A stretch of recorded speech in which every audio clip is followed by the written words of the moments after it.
Well, hello again, everyone. Welcome to the Red and White Authority, episode 18, with Art Regner and Kevin Allen.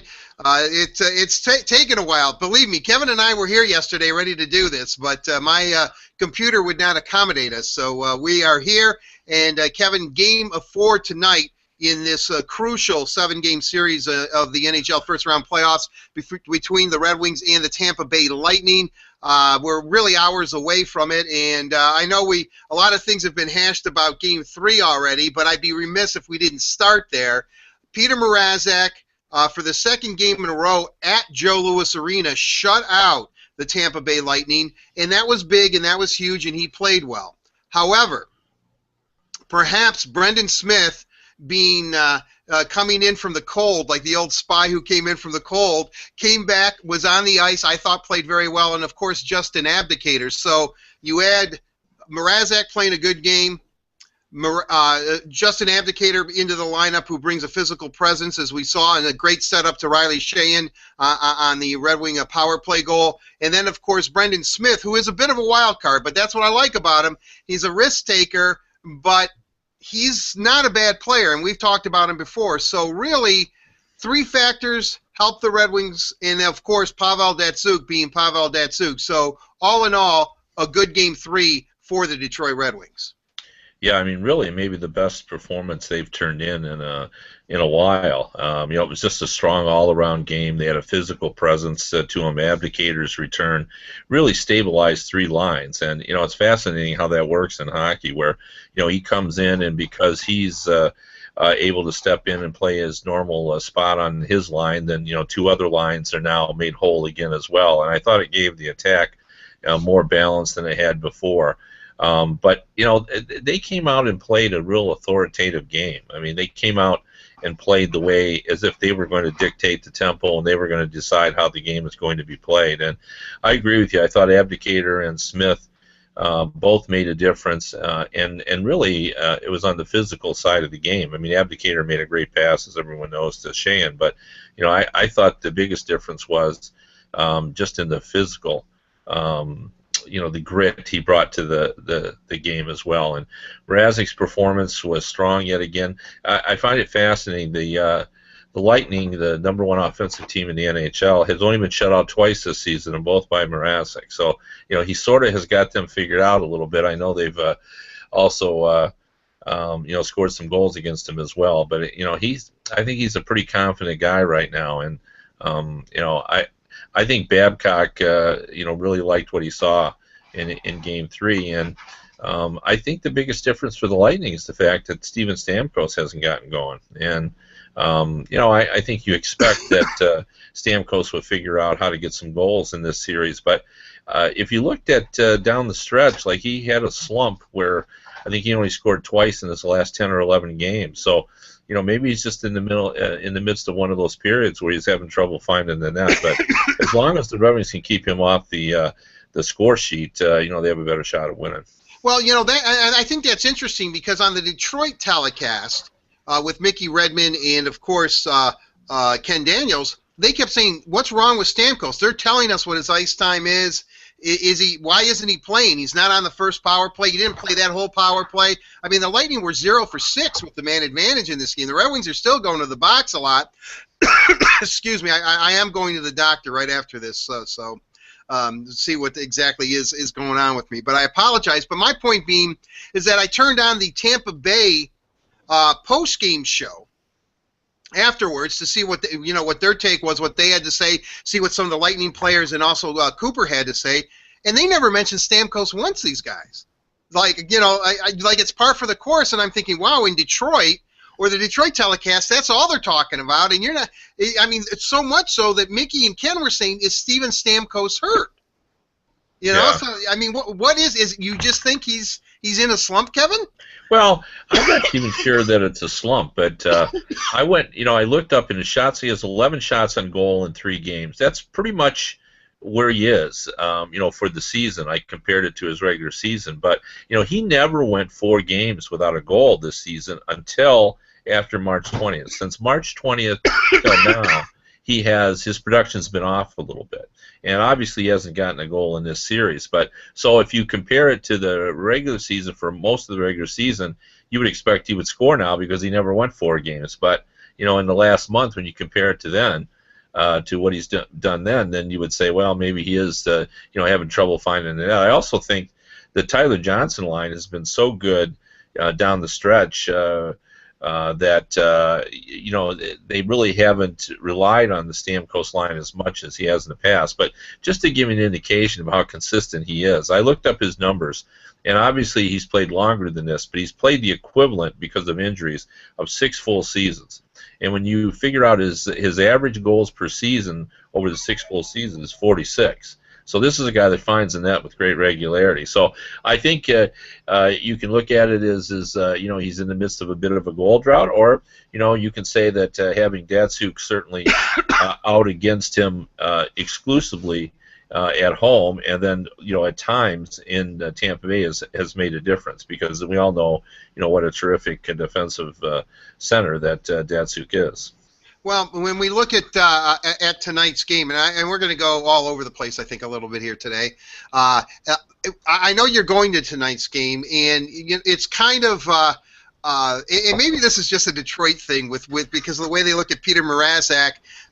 It's almost like people view the Detroit Lions here: good Lions, bad Lions. 1 game good, 1 game bad. And that Peter Mrazek has had a habit of the last 6 weeks or so doing just that. Playing very, very well, but every time he has a superlative effort, the next game is far from that. So, what do you expect to see from young Mr. Mrazek tonight? Well, I thought it was interesting that Mike Babcock, it was like he was sending Peter Mrazek a message when he said, he didn't like his reputation growing as a bounce back goalie, because in order to have a bounce back game, you have to have a poor game. So in order to get the great Peter Mrazek, you have to have the average to subpar Mrazek, and he didn't want to see that. And his message was if you're going to survive in the NHL, you can't be a bounce back goalie. You got to be a consistent goalie. So I think Mrazek is going to have maybe his best focus that he's had in the series, because he's obviously going to try to prove to his coach that it's not going to be one on, one off in terms of his goaltending. So they need him to play, because we all know there's going to be a big pushback today from Tampa Bay. If I'm the John Cooper, what I'm telling my boys going into this game is, hey, look, all we got to do is win this game, and we're back to having a home ice advantage. It's a best of 3. It's a 2-2 series. We didn't expect to win it in 4 or 5 anyway, so this is right where it's supposed to be. So, I've said for many, many years that the most important game of any series is Game 4, because it's the difference between 3-1 and 2-2. That's a major difference, and this is a huge game for both teams. And if the Red Wings can win this game, based on what we see, do we expect the Lightning to beat them 3 straight games? I don't know, but I think it would be a major task for the Red Wings to go in at a 2-2 series and have to win a game in Tampa Bay, where they've played very, very well, and they haven't played as well on the road, as we all know.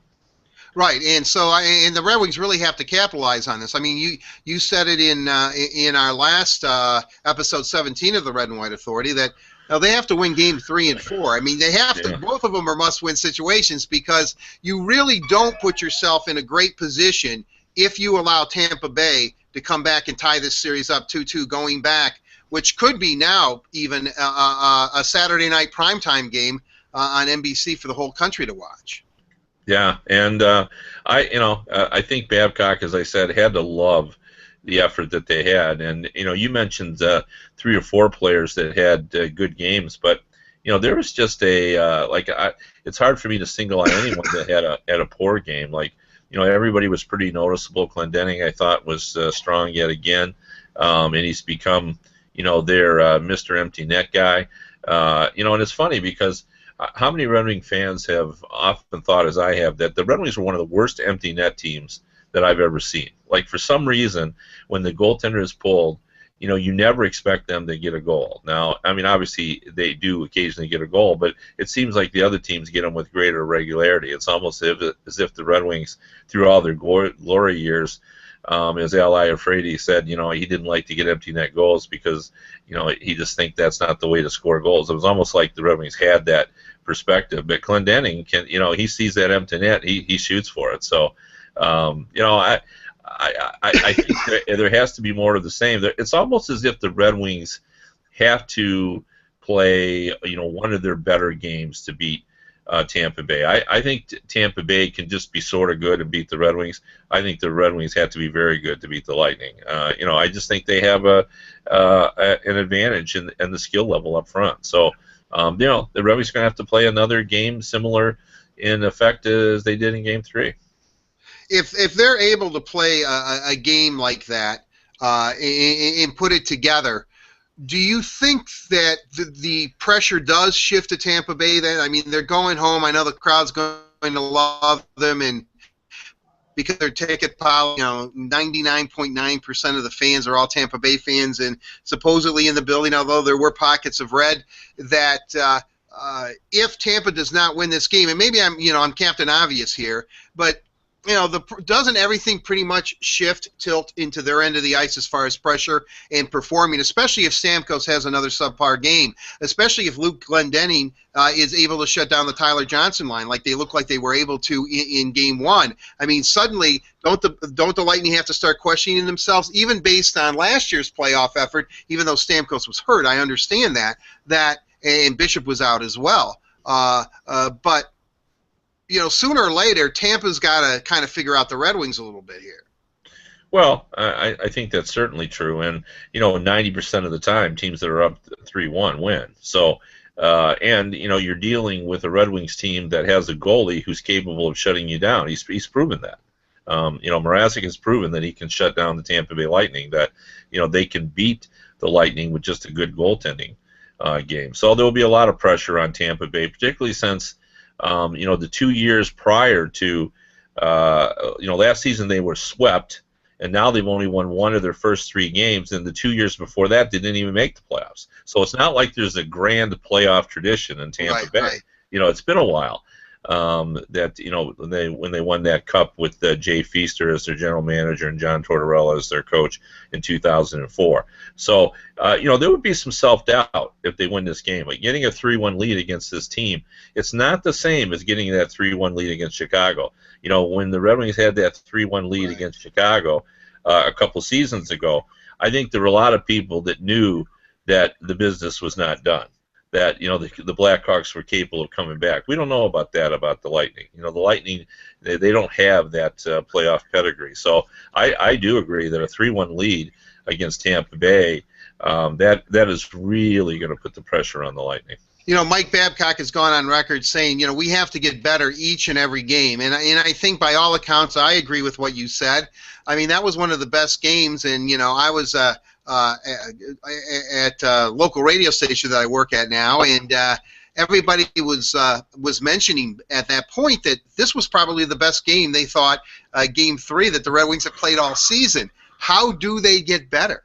Yeah, that's a great point. Well, I mean, I think they can do a better job offensively for sure. I mean, they've got to get more traffic in front of Bishop.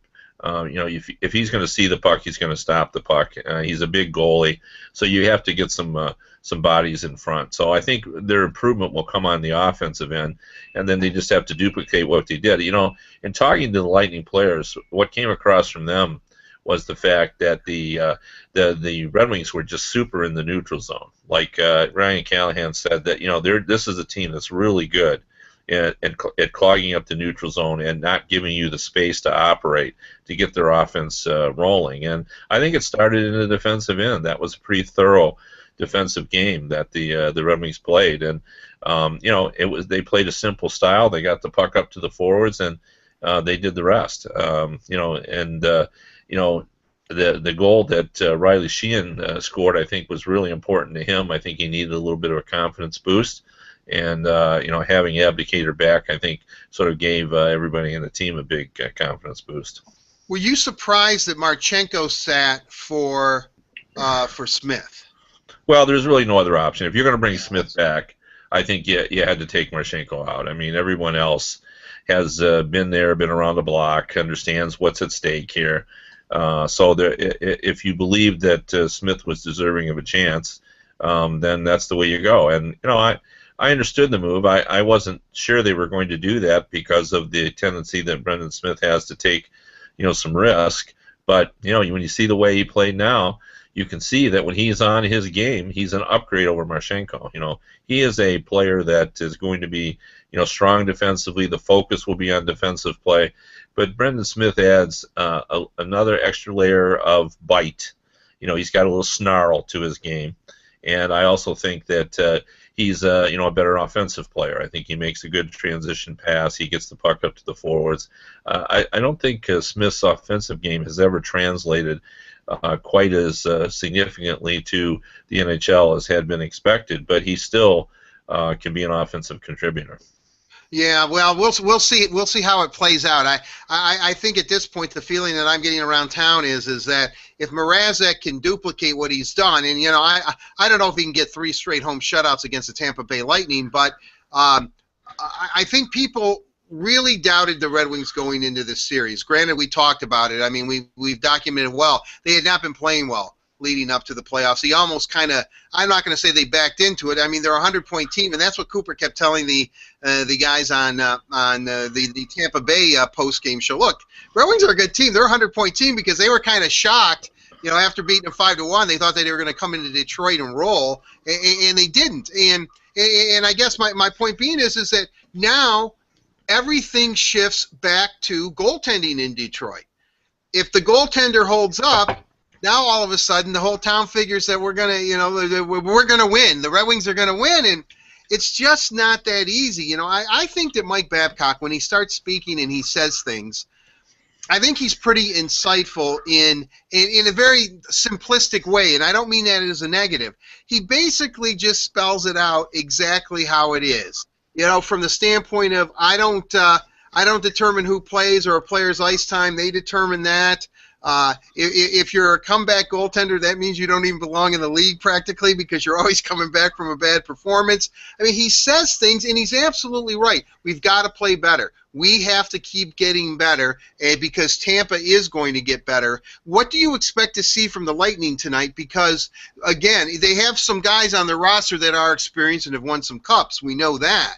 But aside from that, what do you think, are they capable? Or are we about to find out at the first sign of adversity that they can't do it? Well, I think we're going to see a team similar to what we saw in games 1 and 2. Like, they had a lot better flow going in games 1 and 2 than they had in game 3. They didn't feel like they played very well in game 3. So I think you'll see a little more aggressiveness off the hop, as Redmond would say. And I think you'll see a better game out of Stamkos as well. I don't think they loved their start last game either, and I think they're going to try to push out of the gate on that and put a little pressure on the defense. I think the forecheck will be heavier and more concentrated as well. I don't think they felt like they put enough pressure on the Detroit defense. So you'll see a different team coming out, and they only got 20-some shots on goal in that game, and I think that spoke to the real strong defensive effort that Detroit had. So I would look for them to probably increase their number of shots by at least 10. Like I would be stunned if they don't put 30 or more shots on Mrazek because they're going to force the issue a little bit. They know they're the better team. Well, they know they're the better team, and for some reason it seems that and I don't know, I'm going to try to sound like a homer here, but the officials certainly are giving them a lot of opportunities with the man advantage and prolonged 5-on-3s. Now, obviously, Detroit is responsible for some of that, and Tampa is too because they're such a speedy team, and the Red Wings have been doing a lot of chasing. But let's talk about Detroit's penalty kill, which was good in the beginning, sort of bad here towards the end. But really, for the most part, has been pretty darn good in this playoff. And if it continues this way, and we've touched upon this, Red Wings one of the least penalized teams during the regular season. But once the playoffs start, man, they're right at the top. I mean, they're leading everybody. But I mean, and it has been crucial, and especially, and I believe on the 5-on-3. And correct me if I'm wrong, or I mean, Luke Glendening's gotten a couple of penalties, and he's one of the guys, and we love Luke Glendening on the Red and White Authority. I mean, he's one of the guys you want out there.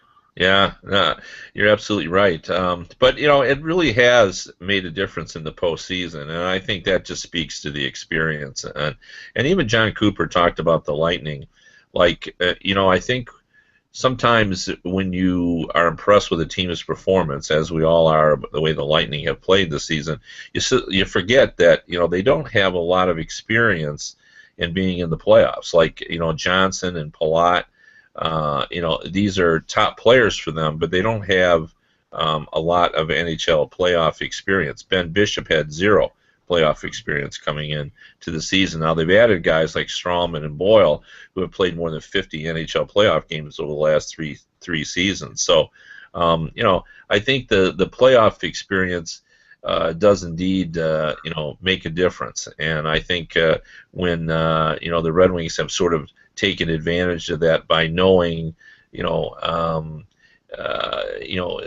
have sort of an expectation of what's coming next, and I think the Lightning sort of have don't have that same level of anticipation.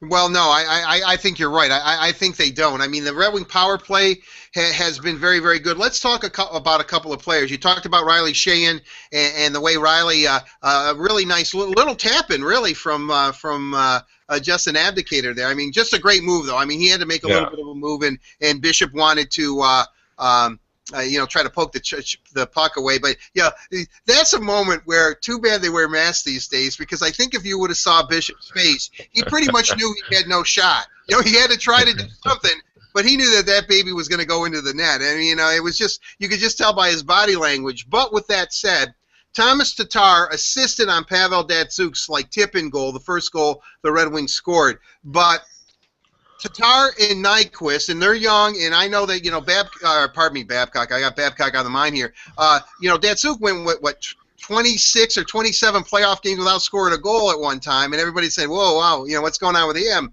But is there a bit of concern for Nyquist and Tatar that they at least have to show something? Well, they need them to show something, but I would say that both of those players, Tatar in particular, has been noticeable in all 3 games. I think he is, it feels that he's more snake bit. Nyquist less so, but I thought he picked it up as well in Game 3. He looked like he was more engaged, more involved. But they do need them. I mean, they can't expect to beat the Tampa Bay Lightning unless they get some secondary and primary scoring. And when Sheehan gets a goal and Glendening gets a goal, that's secondary scoring. Nyquist is now primary scoring. So is Tatar. So they have to have goals from Datsyuk, Nyquist, Tatar, or Zetterberg as their primary scoring, and then they got to get chip-in goals from the other lines as well. So I would go so far as to say if they want to close out this series, they only have 2 wins. They won't be able to do it unless we can see Tatar and Nyquist on the score sheet. Well, right, something has to happen there, and and I'm trying to tell people not to be. I mean, you can be a little bit concerned or too concerned, but you're right, in the right place. And it's not that Nyquist is not getting chances. I mean, he seems to find open ice, and he, once he gets onto the puck, and you brought this up before, and I couldn't agree more. He's a lot like Zetterberg. He's tough to get off the puck. He completely controls it, but either he's not shooting, he's trying to make an extra pass, and to me, when I see a player of his caliber, even though in college he was like the nation's assist leader at the University of Maine, and I know he led the country in scoring, but he was used to setting people up. At this level, at the NHL level, he has been a pure goal scorer, and I'm almost wondering now if his confidence is a little bit shot because he seems to opt, instead of shooting the puck, which he seemed comfortable doing, he's now passing up what I think are opportunities, and the only way you're going to get yourself out of a slump is to shoot the puck at the net. Yeah. Well, I also think it's, and we can't pay enough homage to this, it's just a lot tougher to score a goal in the postseason than it is in the regular season. Like, you mentioned before, Cooper has pointed out the Red Wings are a 100-point team. Yeah, that's true, but, the Bruins were a 96-point team, and they didn't even make the playoffs. A 100-point team, the difference between these teams, these two teams, like we didn't have a 90-point score in the NHL this season because I think there are just the defensive excellence has reached the point where there are stalemates all over the ice. Like the ability to try to push through and score a goal is so difficult that you almost negate each other. The defenses are just neutralizing the offensive players. Now we get into the postseason, it's even tougher because everything's magnified. Players are so afraid to make mistakes that they play far more defensive, in my opinion, than they do during the regular season. You have the odd guy that is a risk taker, and he does take some risk in the postseason. But most guys are pretty defensively conscious in the postseason, which means they don't leave Nyquist alone to find the seams in the defense. That he has more aggressive checking than he's had in the past. So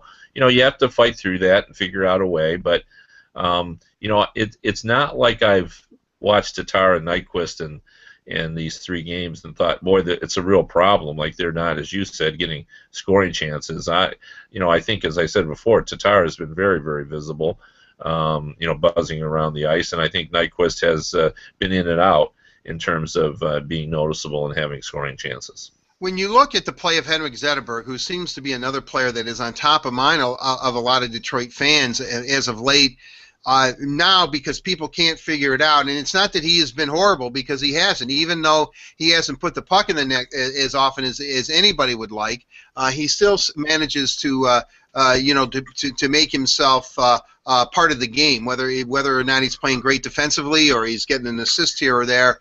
But people are beginning to wonder, even though he wouldn't say anything, that if he is hurt, if his back is bothering him, if there is something that we don't know about that we may find out at the end of this season or we may not. And, it's really interesting. When Darren Helm was struggling with his back issues, and the Red Wings after a while, and I think you know this, Kevin, we're thinking, geez, is he ever really going to come back? Is this guy always going to be hurt? And I remember going up to Traverse City a couple of years ago where he hadn't played for almost over a year, it seemed like, talking to Darren Helm about his back issues, and he said that Henrik Zetterberg told him that you have to decide if it's good pain or bad pain because you're always going to have pain. And I said, well, what does that mean? Well, the good pain is meaning that it's going to hurt, but you're not going to injure it anymore. The bad pain is that you're injured, and if you keep playing, it's only going to get worse, And I said, well, where are you at this point? And he said, that's what I'm trying to figure out. And so they told me a couple of things. Number one, Helm obviously has figured it out, and and hopefully he's pain-free. But in the case of somebody like Zetterberg, who has had a chronic back problem for a long time, even though the fusing of the two discs in his spine and all that seemed to help, and he's been 100%, I'm kind of wondering, and I'm speculating here, if the captain is playing, thinks he's having some good pain here, but the more he's playing, it's turning into bad pain, if that makes any sense, Yeah. Well, I mean, I've heard that speculation as well about him being injured, and it's possible. I mean, at this time of year, there's a lot of guys that are playing hurt, and he may be, because of the chronic back injury he's had, he could have a far more serious back problem or more have an injury problem that we're not aware of. But, he's still been valuable in each of the 2 wins. Like, I thought he played a significant game, and he's like, if you're going to stop the Lightning, you need Zetterberg. They're the number 1 offensive team in the league, and at the worst, when he's out there, it's one of those stalemates I was talking about. Like, right. He's not scoring, but they're not scoring either. So, he's still crucial to the team even when he's not scoring, and he does so many things away from the puck. I'm sure he would like to find the net more often, and they probably need him to if they're going to go further into the playoffs. But he could indeed be hurt. Kevin, let's wrap this up because I want to ask you about a couple of other series, and I know you're going to the game tonight, so we're going to cut we're not going to go our usual hour and 15 minutes, whatever it is. We're going to go to hopefully we're going to try to limit it to about 45 plus. I actually have a doctor's appointment, which I'm actually looking forward to, and usually I don't look forward to those things. So, but with all that said, what are the keys to victory tonight for the Red Wings, or I should say Thursday, Game 4? Well, I mean, I think it's the continual focus on Mrazek, to be mindful of the fact that he's had a little bit of a lapse after he's come off a big win, and to sort of fight through that and because usually that's just a focus issue that players with a lack of NHL experience deal with in that. So I'm sure he just needs to maintain his focus. Secondly, I think the key is strong defensive play. Let's start with that. If you're the Red Wings, go off with the idea that we're not going to let them score, and then let the offense come from the defensive excellence. And I think that's what they did in game 3. Like, they were so strong defensively, and then they got the puck out of their zone, and then the forwards did the rest. So I think those are the two things. And then I think the first 10 minutes are going to be crucial. I would be willing to bet that the Lightning, in particular Stamkos, is going to be coming out of the gate at full gallop. And I think just like usually, like, I think the Red Wings have to play a good road game here at home in those first 10 minutes. I think they need to play a steady, a conservative game, because there's going to be a tremendous pushback. So I think those are the three keys that I would concentrate on. All right, Kevin, I don't, you're not really a soothsayer, and I shouldn't ask you to be one, but how do you see this game unfolding tonight? Do you think that the Red Wings and Peter Mrazek not be bouncing back, shall we say, in Game 5? Well, it's funny, like, after Game 3, they played so well. I remember my thought driving home was, boy, they can't possibly play this well again. In Game 4, I mean, it just seemed like you knew they couldn't duplicate what they did in Game 1, when I thought they really won because of goaltending. You thought maybe they would have trouble duplicating this, but in talking to the Lightning at practice, and talking to and hearing what the Red Wings had to say about Game 3, I realized that two things. The Lightning know that they're in for a series now. They've planted some doubt, and secondly, I think the Red Wings realize that the secret to beating Tampa Bay is to play the way they did in Game 3. Like, I think they have a full understanding now that even though they're a puck possession team, that they cannot. You're not going to beat the Lightning 5-4 or 4-3. You have to play strong defensively. And I think that recognition sort of told me they are capable of doing this again. So I think they're actually going to win this game and take a 3-1 lead. Wow, that'll be, well, if they take a 3-1 lead, I'm really looking forward to Saturday evening's game then, to see exactly how the crowd is in Tampa. And speaking of crowds, I wanted to move to what transpired last night in Winnipeg. Their team, I think we all thought it was going to be it wasn't that, that was a tough 4-game series, let's put it that way, but the Mighty Ducks of Anaheim showed a lot. I mean, they're resilient. Their third period team, and we were talking, where exactly is Anaheim at? I mean, Bruce Boudreau, but the thing that I found interesting was the reaction that the crowd had saluting their hockey team when they knew that they were going to go down to defeat, and not, even though Winnipeg hadn't had a playoff game in 20-some-odd years or whatever it was, not win, not even win a playoff game, let alone a series. I mean, that was pretty inspiring, actually. I thought that was that's why they say, and you talk to any player in the NHL, to a man, they'll tell you Winnipeg is not a fun place to play in if you're the opposition, unless you can somehow mind trip and think that they're actually cheering for you. Well, the Winnipeg fans are great fans, and you really have to commend what they did down the stretch. Like, they had every reason to fold. They lost most of their defense at one period of time to injury. Bufflin was suspended at an inopportune time. They had to play at a very high level down the stretch just to get into the playoffs. But I thought the ovation was similar. Well, I'll tell you what it reminded me of is in the Red Wings season when they made the playoffs in the 1970s, the Bill Ahead goal. Oh yeah. Season, and they got in and then beat the Flames in the playoffs and then played Montreal. And Joe Falls, as I recall, wrote a column where he basically said that this has really been a remarkable season by the Red Wings. I've talked to Paul Woods about this season as well, and it really was like a fun season. Like, the fans of Detroit really embraced the players. It was sort of a hodgepodge patchwork team, and they end up winning, as I recall, one game against the Canadians. But when they were about to play their last home game, the crowd rose up after reading Falls' column and gave him a standing ovation. And I've never forgotten that. I mean, it was sort of an acknowledgement of just a job well done to get in the playoffs and beat the Flames in the first round and really put up a decent showing against the Canadians. And I think that's what the fans in Winnipeg were saying. Hey, like, it was a good run. Right. They they had every reason not to make the playoffs. The West was so tough. Kevin Cheveldayoff made a great trade, I felt, with Buffalo. Bringing in Tyler Myers, who really looked like he could be a premium defenseman again. So there was a lot to like about the Jets season. Right, and Drew Stafford played well too. I mean, that was a guy we heard for years. The Red Wings had looked at. Real quick, I have to tell you a couple of stories about the Bill Ahead goal, which Paul Woods, I believe, assisted on.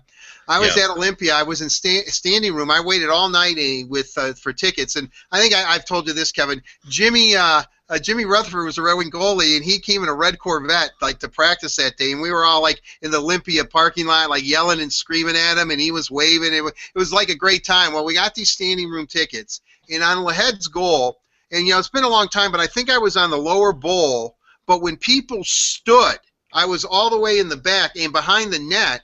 When they stood, you couldn't see the ice. So I always say that the Lahead goal was the greatest goal I never saw, because I could see him streaking, and he came from behind the net and put it in around. The wrap around, right? Yeah. Yeah, there wasn't like a short side. It was actually an interesting kind of like this playoff move they do now, where they stop and like shove it in. It looks like they're going to a forehand and they just poke it in the back. But I can remember that, and all I can remember from that is Lahead going around the net, people standing up, and then just cheering. I mean, it was, it's one of those experiences. I was a young guy at the time, and I was really into it. Then I got tickets for the playoffs with the Canadians. Ronnie Lowe, I believe, was the goaltender, played very, very well in Game 1, and the Red Wings beat the Canadians there. Montreal took care of business in Game 2, and then a Detroit game was a Sunday afternoon game.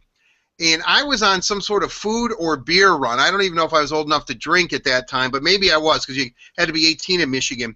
Kevin, I am not exaggerating. I got in the line, and by the time I got back, and this was in the first period, Montreal was ahead 6-0. I think they won that game 8-1. I mean, they were great teams. They were great Montreal teams, but it's just but you're right. I can remember just the feeling of waiting for tickets for that series against Montreal and also Atlanta.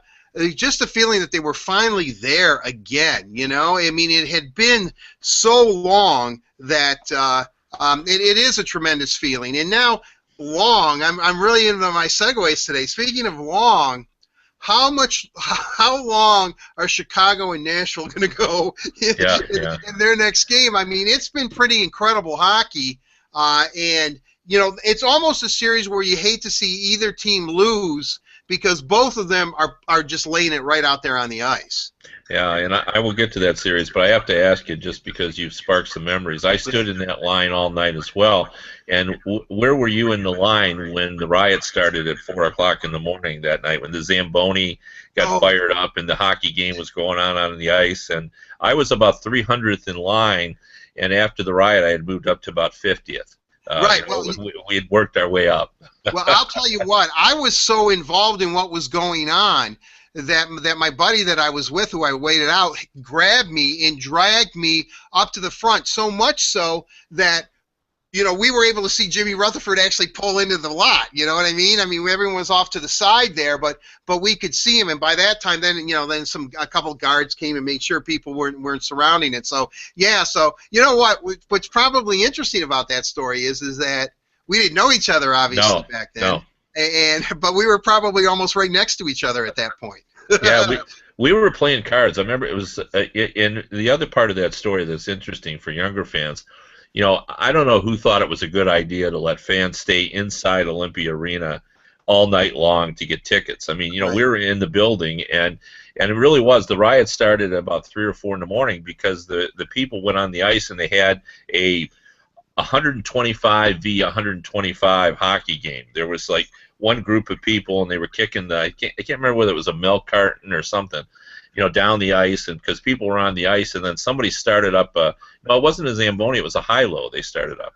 They started up a high-low, and was driving that around, and that's when people sort of scattered, and I call it a riot, but really what it was is just people panicked a little bit, and needless to say, when it came time for the Montreal series, they had changed the policy, and you got it when you came and you stood in line, you got a number then, and they told you to come back at a certain period to get your tickets. But for the first round, we stayed all night in Olympia Stadium. I remember that. So, and with regard to Chicago and Nashville, getting back to your question, that series has really been exactly the way I thought it was going to be. Like Nashville is a much improved team over last year. The loss of Shea Weber has really hurt them. And I know all you analytics people think that Shea Weber is overrated, but I think Shea Weber is proof that analytics don't tell the whole story. That his puck possession stats be damned as far as I'm concerned, because in a playoff series, having a big physical defenseman like Shea Weber makes a big difference. And Seth Jones has really stepped up. But the Blackhawks, the biggest problem that the Predators have is the Blackhawks. Right. I mean, sometimes people forget that it's the other team causing all the problems. And the Blackhawks are such a terrific offensive team. Like Patrick Sharp is